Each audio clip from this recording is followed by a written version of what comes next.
की इस वीडियो में हम देखने वाले हैं एडोब पेज मेकर के अंदर विंडो मेन्यू क्या होता है और विंडो मेन्यू के जितने भी ऑप्शंस है वो कैसे काम करते हैं। तो इसके लिए सबसे पहले हम अपने पेज मेकर को ओपन कर लेते हैं। जैसे पेज मेकर ओपन हो जाता है तो सबसे पहले आपको विंडो मेन्यू के अंदर हमें जो पहला ऑप्शन दिया है, हमें वो दिया है हाइड टूल्स का। तो ये टूल बार होती है, इसको हम शो और हाइड कर सकते हैं। बेसिकली विंडो का मतलब ये होता है कि आप चाहे फोटोशॉप में काम करें या फिर हम अपना पेज मेकर के अंदर काम करें। तो उसमें विंडो मेन्यू में क्या होता है कि आप किसी भी पार्ट को वहाँ पे शो और हाइड कराने का काम करते हैं। क्लियर? तो आपको सबसे पहले जो ऑप्शन दिया है वो दिया हमें हाइड टूल्स का। जैसे हम यहाँ क्लिक करेंगे तो टूल बार जो आ रही थी हमारी वो क्या हो गई, गायब हो गई, यानी कि हट गई। तो उसको हम हटा सकते हैं। देन अगर आपको उसको वापस लेके आना है तो हम कहाँ जाएंगे, विंडो के अंदर यहाँ क्लिक करेंगे आप शो टूल्स पे। जैसे हम इधर क्लिक कर देते हैं तो ये टूल्स बार जो होती है हमारी वो वापस आ जाती है। जस्ट इसके बाद जो हमें ऑप्शन दिया है वो हमें दिया है यहाँ पे हाइड कंट्रोल पैलेट का ऑप्शन दिया हुआ है। हाइड कंट्रोल पैलेट में क्या होता है हमारा, यहाँ पे जैसे ही आपको ये दिख रहा होगा नीचे आपको ये टेक्स्ट दिख रहा है। जैसे आप यहाँ कुछ भी लिखते हैं तो जब आप लिखने बैठते हैं तो लिखते वक्त क्या होता है, इसका टेक्स्ट का टाइप हम यहाँ से इंक्रीज कर सकते हैं। जैसे हमने 36 किया तो ये कुछ इस टाइप से आ गया। देन अगर हम इसको हमें बोल्ड करना है, कुछ स्टाइल वगैरह देनी है, सारा हम यहाँ से इस कंट्रोल पैलेट से इसको मेंटेन करते हैं। क्लियर? तो अगर ये पैलेट हमें हाइड कराना है तब हम कहाँ जाएंगे, विंडो पे जाते हैं और यहाँ पे हाइड कंट्रोल पैलेट पे हम क्लिक कर देंगे तो ये पैलेट जो था वो हाइड हो जाता है। देन अगर हम वापस लेके आना है तो वहाँ पे दोबारा क्लिक करेंगे, शो पे हमने क्लिक किया तो ये वापस आ गया।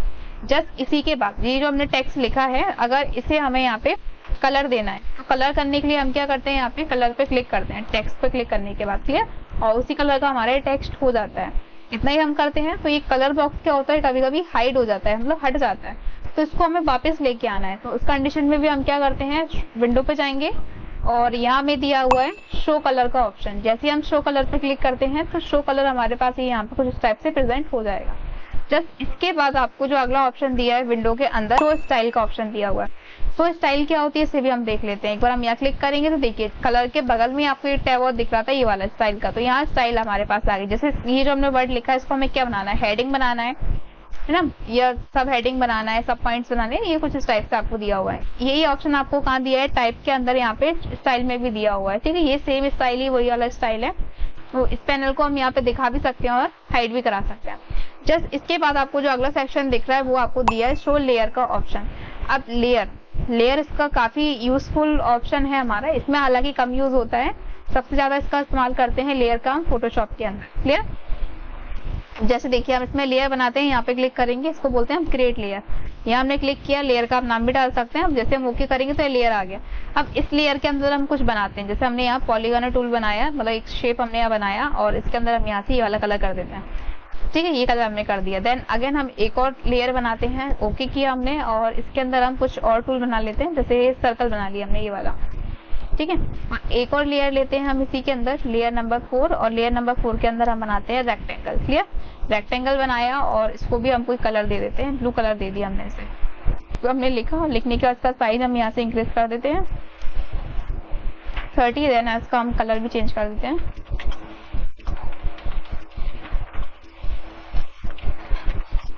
ये हमने लिख दिया यहाँ पे राजमाता कंप्यूटर इंस्टीट्यूट हमने लिखा। अब ये जो टेक्स्ट आ गया इसको हम बोल्ड कर देते हैं यहाँ से कंट्रोल पैलेट से, ये आ गया। अब देखिए यहाँ पे, अब जैसे मुझे केवल यहाँ पे ये नाम लिखा हुआ चाहिए और बाकी के टेक्स्ट सेक्शन हमें हटाने हैं, तो हम क्या करेंगे, यहाँ पे आई जो बना है ना, यहाँ क्लिक कर देंगे एक बार। देखिए तो ये क्या हो गया, सारे हाइड हो गए। अब हमें केवल नीचे वाला टेक्स्ट दिखाना है तो इस पर हम क्लिक कर देंगे, ये आगे नीचे वाला टेक्स्ट। क्लियर? अगर हमें कोई शेप दिखाना है इस पर हम क्लिक कर देंगे। यानी कि जितने ऑब्जेक्ट हमने बनाए हैं सबको हमने कैसे बनाया है, अलग अलग लेयर में बनाया है। तो ये काम करता है हमारा यहाँ पे लेयर मेन्यू। अगर ये आपको दिखाना है तो ठीक है, नहीं दिखाना, अगर इसको हाइड करना है तो वापस विंडो में जाएंगे और यहाँ पे हाइड लेयर पे आप क्लिक कर देंगे तो ये लेयर जो था वो हाइड हो गया। क्लियर? इसी के बाद आपको दिख रहा है शो मास्टर पेज। तो आपके पेज मेकर के अंदर जो मास्टर पेज होता है, लेयर के बगल में आपको दिख जाएगा सेक्शन। तो मास्टर पेज जो होता है उसके वाले डॉक्यूमेंट पे आपको लाके छोड़ देगा, मतलब उस वाले मोड पे आपको लाके छोड़ देगा। देन इसी के बाद आपको अगला जो दिया है वो दिया है शो हाइपरलिंक का ऑप्शन दिया हुआ है। ठीक है, तो शो हाइपरलिंक का भी आप यूज कर सकते हैं, इसका यूज हालांकि बहुत कम किया जाता है। देन इसी के बाद आपको यहाँ दिख रहा है प्लग इन का ऑप्शन दिख रहा है। तो ये क्या काम करता है, जैसे आप मान के चलिए सबसे आखिरी वाले ऑप्शन पे हमें शो टेम्पलेट का ऑप्शन दिया है, यानी कि पेज मेकर के अंदर क्या होता है, रेडीमेड बने हुए टेम्पलेट हमें दिए रहते हैं जिनका हम यूज कर सकते हैं। जैसे हम यहाँ क्लिक करेंगे तो ये कुछ इसने डॉक्यूमेंट हमें दिखा दिया। अब जो डॉक्यूमेंट आपको चाहिए, फॉर एग्जांपल अगर हमें ये वाला डॉक्यूमेंट चाहिए या फिर ये डॉक्यूमेंट चाहिए, इस पर हम क्लिक करेंगे और जैसे ही हम यहाँ पे क्रिएट पब्लिशिंग पे हम क्लिक कर देंगे तो बस ये थोड़ा सा टाइम लेगा और जैसे आप इसे ओके कर देंगे तो आपका ये जो आपने सेलेक्ट किया था डिजाइन वो आपके पेज मेकर के अंदर आ जाता है। तो इस तरीके से हम इसका यूज कर सकते हैं। आई होप आपको समझ में आया होगा कि एडोब पेज मेकर के अंदर विंडो मेन्यू पर क्या काम रहता है और किस तरीके से हम इस पे काम कर सकते हैं।